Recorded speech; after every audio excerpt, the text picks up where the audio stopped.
Hey guys, I'm Nathan from Arms and Armor. Today I want to talk to you about the importance of the dag, or point, on the butt of many polearms. Stay tuned.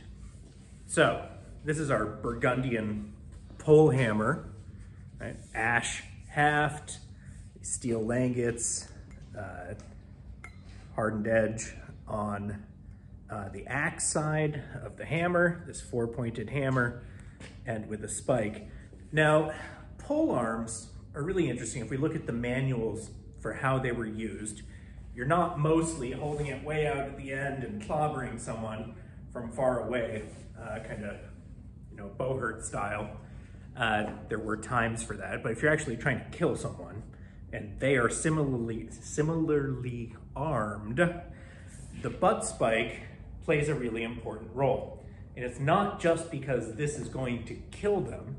Instead, this is an essential aspect of fighting with the poleaxe, because this end allows you to threaten before striking. And I'll show you with Patrick.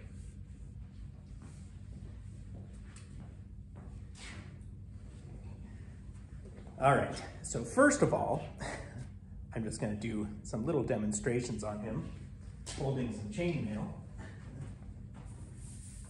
So, he's armored, right? The way we're going to kill him with this is mostly not just by beating him to death with it. We could try, but armor works pretty well if he's heavily armored.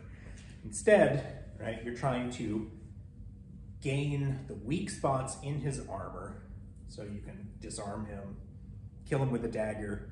You might be able to kill him with this, but it depends, right? Pretty much this part and that part, these spikes, are what you can really threaten him with an armor. Now, if I have this spike, and I'm coming here, and does it go through the armor a little bit? A little bit, yeah. If I push, it's gonna hurt, but it's a threat, right? If he's wearing plate armor and I'm poking him with this, it's not gonna go through the plate armor.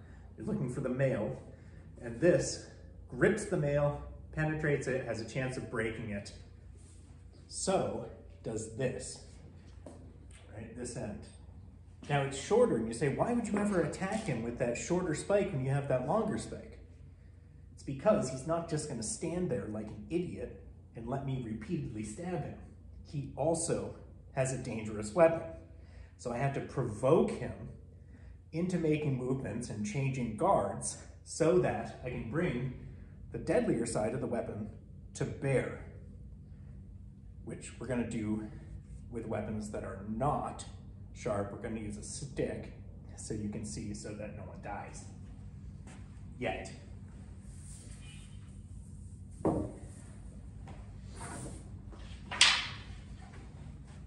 Here you go.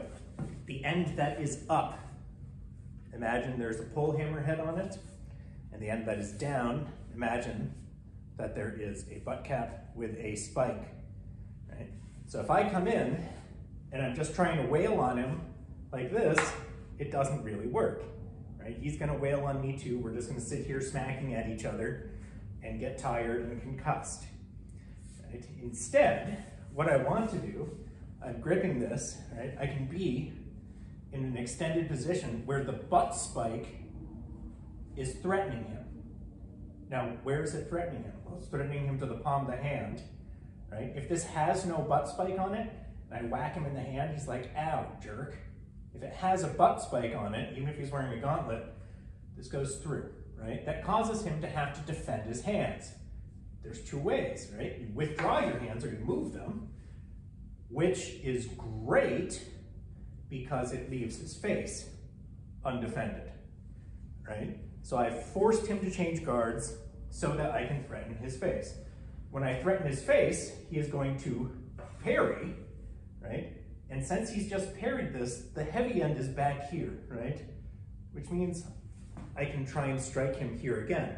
If he's here, right, I can try and push it, or I can row in and get him from this side, right? So the butt spike, they weren't on every single polearm, right? Because polearms had different uses, but polearms typically, for fighting in full armor, are relatively long. They often have a butt spike, and that butt spike allows you to engage strategically and tactically with your opponent to force them into movements that allows you to use the major part of your weapon, right, the axe head and the big spike, after pushing them out of a guard in which they're relatively secure.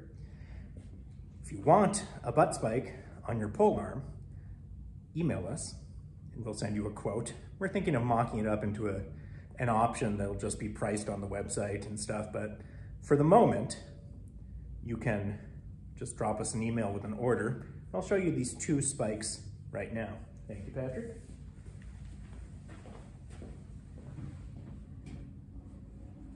So these are 2 different examples of spikes on these butt caps, right? This one is essentially a faceted rod with a reasonably sharp point. This one basically has a spearhead on the end of it. Both of them, this one is about 2 inches long, this one's about 3, but they both have the same use, right? Plausibly threatening injury to your opponent so that they will respond, so that you can actually fence with them and defeat them. Thanks, guys. Take care.